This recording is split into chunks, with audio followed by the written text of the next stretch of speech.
सातारा जिल्ह्यात कोरेगाव विधानसभा मतदारसंघाकडे जिल्ह्याचेच नव्हे तर राज्याचं लक्ष लागून राहिलं होतं। अशातच शशिकांत शिंदे यांची प्रतिष्ठा पणाला लागली होती। मात्र कोरेगाव विधानसभा मतदारसंघात पुन्हा एकदा शशिकांत शिंदे यांना नाकारल्याचे पाहायला मिळालं। शिवसेना एकनाथ शिंदे गटाचे महेश शिंदे यांनी शशिकांत शिंदे यांचा दारुण पराभव केला। विजयानंतर कोरेगाव विधानसभा मतदारसंघात एकच जल्लोष पाहायला मिळाला। विजयानंतर महेश शिंदे यांनी माध्यमांशी बोलताना प्रतिक्रिया दिली। यावेळी त्यांनी विरोधकांवर टीका केली।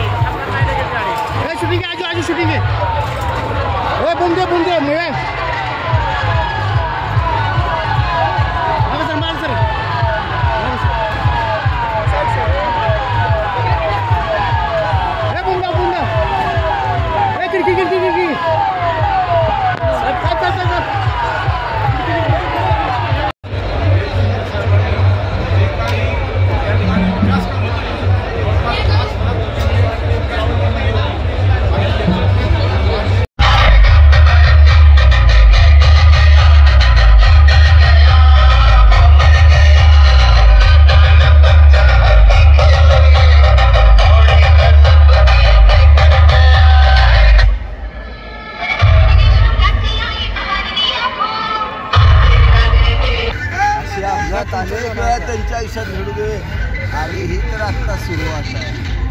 आपण जर जनतेला फसवत राहिला तर जनता काय तुम्हाला दाखवते हे दिवस पाहिजे। काय सांगाल, राष्ट्रवादी जो बालेकिल्ला आहे त्या बालेकिल्ल्यामध्ये महायुतीनं 8 जुलैला या ठिकाणी विजय संपादन केला आहे। काय सांगा दिवशी या जिल्ह्याचे खासदार श्रीमंत छत्रपती उदयनराजे भोसलेला या जिल्ह्यानं भरभरून प्रेम दिलं। त्या दिवशीच विधानसभेचा निकाल लागला होता। या जिल्ह्यामध्ये इथनं पुढं फक्त महायुतीच राहणार, बाकी कुणाचीही दुकानदारी चालणार नाही। विजयाचं श्रेय कुणाला द्यावं? सर्वस्वी श्रेय हे राज्य सरकारला जातं, आमच्या नेत्यांना जातं। आदरणीय मुख्यमंत्री एकनाथ शिंदे साहेब, देवेंद्र फडणवीस साहेब आणि अजितदादा पवारांच्या सरकारनं मागच्या 2.5 वर्षात जे प्रचंड काम सामान्य जनतेसाठी केलं ते आपण पाहिले। साहेब, लाडक्या बहिणींनी भरभरून मतं दिली, तुम्हाला काय सांगाल? लाडक्या बहिणींचे जाहीर आभार। अजून भरपूर काय त्यांच्यासाठी करायचे ही तर सुरुवात आहे। एकनिष्ठतेवर निवडणूक चाललेली आहे, तर एकनिष्ठता कुठे दिसते का? एकनिष्ठता ही जनतेशी पाहिजे, गोरगरीब सामान्यांशी पाहिजे। एकनिष्ठता स्वतःच्या परिवाराशी असल्यानंतर काय परिस्थिती होती ते आजच्या निकालांना आपण पाहतो। ताई, या विजयाबद्दल काय सांगाल?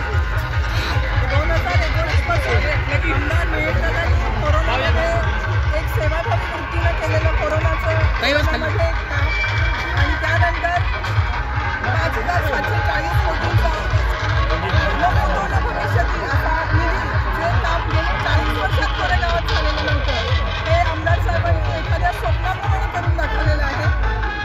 पाण्याचा प्रश्न कैलासवासी लक्ष्मणराव इनामदार झिरे कटापूर योजनेद्वारे 40 वर्ष प्रलंबित पाण्याचा प्रश्न सोडवलेला आहे आणि 98% जमीन ही सिंचनाखाली आणलेली आहे।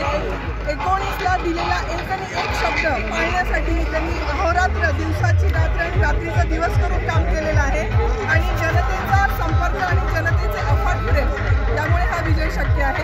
विजय अपघाताने नाहीये, पहिल्यांदा हा विजय आहे, हा कोरेगावच्या जनतेचा विजय आहे। कोरेगाव हा महिलांनी कोरोनात केलेल्या कामाचा विजय आहे, हा विजय विकास कामांचा आहे आणि हा सत्याचा विजय।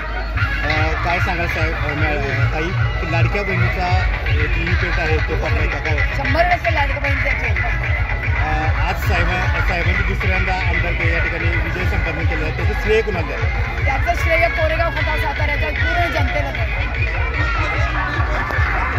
आपल्या तालुक्यातील जिल्ह्यातील बातम्या सर्वप्रथम पाहण्यासाठी आजच सातारा न्यूजला YouTube चॅनलवर सबस्क्राईब करा, लाईक करा, शेअर करा आणि बेल आयकॉन प्रेस करायला विसरू नका।